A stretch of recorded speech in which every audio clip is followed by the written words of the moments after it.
Hi, and welcome to the Packer TV. I'm Dean Cooper. And I'm Tamara Furlansky. Thanks for watching us for the latest news from the produce industry. Now, Tamara, I have to go grocery shopping a little later, which can be quite the challenge for me given the fact that I am a man. And I do find it hard to decide what to buy sometimes. You know, I understand. I also hate going grocery shopping on an empty stomach. Never a good idea. No. But it can be even harder if you are a parent and have kids, you know, given the amount of products that are marketed towards them. Well, a little later, Pamela Riemenschneider will weigh in on this issue. And here's what else is on the show today.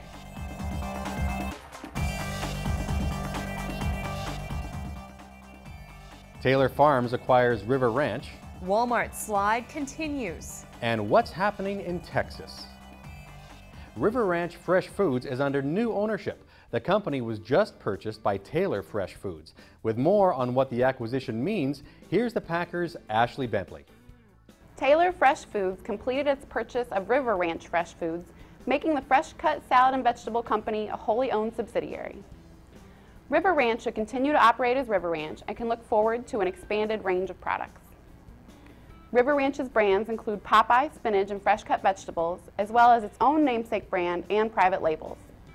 It has operations both in the two companies' headquarters city of Salinas, California, and in El Centro. River Ranch joins 9 Taylor Farms operating companies. Taylor Farms is a nationwide supplier of salad and fresh cut vegetables for food service, retail, deli, and club stores. This is Ashley Bentley for the Packer TV. It hasn't been a good recession for the world's #1 retailer, Walmart. Business editor Bruce Blythe says the company reported its 5th straight quarterly U.S. sales decline in mid-August, saying recent price discounts failed to give the retailer the boost expected in this struggling economy. Walmart executives blame high unemployment for continuing to burden consumers and leading to stepped-up use of food stamps and other government assistance. Officials also say aggressive rollbacks or the permanent price reductions that Walmart launched earlier this year for most items did not generate the overall sales lift Walmart expected. However, groceries in general and fresh foods, including produce specifically, are driving growth. At a recent conference in Texas, new food safety and traceability rules were a hot topic. A few industry members were also honored at the Texas Produce Convention. With a wrap-up of the event, here's Chris Koger. Although immigration reform continues to be a major concern in Texas, upcoming food safety and traceability rules brought them to the forefront at the Texas Produce Convention on South Padre Island in mid-August. The FDA's Michelle Smith told us attendees that the agency is wading through hundreds of comments from the industry to prepare for new produce regulations, and the United Fresh Produce Association's David Gombas gave an overview of current legislation in Congress. The industry also recognized citrus grower Fred Carley, vegetable grower Jimmy Pollock, and retired Research Center Director Jose Amador for their dedication to the industry. This is news editor Chris Koger for the Packer TV. Despite wicked weather in areas of Idaho and eastern Oregon, onion crops managed to escape relatively unaffected. With more on this crop report, here's Markets editor Andy Nelson. Heavy rain and hail tore through the Treasure Valley region of Idaho and eastern Oregon August 6. But damage to onion crops will likely be minimal, grower shippers told me. The storm, which dumped marble-sized hail and almost an inch of water in and around Ontario, Oregon, cut a narrow swath in the valley, possibly affecting just 500 to 1,000 of the valley's 19,000 acres, Bob Komodo of Ontario Produce Company told me. Volumes and sizing could be down this season because of a cool, wet spring, but valley shippers are looking forward to a continuation of the strong markets the industry has enjoyed for several months. For the Packer TV, this is Markets editor Andy Nelson.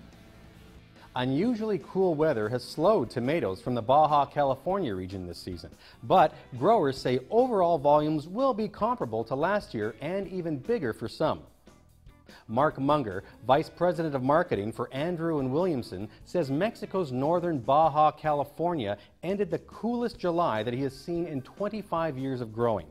Munger adds, it was scary at the beginning because tomatoes were coming on slow in San Quentin, Baja California, and we were several weeks behind our plans. But because it's cool, the tomatoes are probably healthier. The plants grow more slowly when it's cool, which can lead to better quality. Normally, growers see a production gap in August, but the crop's slow growth may cause steadier supplies and quality through late summer from the region. If you are a parent, you know how difficult it can be going grocery shopping with kids, especially with all of the different products targeted towards children. And it's time now to hear from the always aisle-wandering Pamela R., who finds out what effect the kids' advertising campaigns really have. I've heard varied opinions of how produce marketed to kids actually affects purchases and consumption. But as the mother of a 2-year-old, I'm very aware when my son sees one of his favorite cartoon characters. So I polled the moms of the produce retailer Cart's Eye View panel to see how they thought kid-focused marketing programs affected their purchases and their kids' produce consumption. Some of the results were encouraging for those of us in produce. One mom said her kids love the stickers on bananas. Another said her son wants to eat whatever he sees Elmo eat on Sesame Street. I know, I'd rather my local retailer have that talking Dora the Explorer display next to the broccoli instead of the candy. This is Pamela R., aisle wandering for the Packer TV. Thanks, Pamela. It's always interesting to hear what the parents have to say. Okay, Tamara, did you know that the Packer has a YouTube channel? You know, I did. So next time you are on the popular video site, why not subscribe to our channel? And you can get there by visiting the web address right below. And we'll see you next week.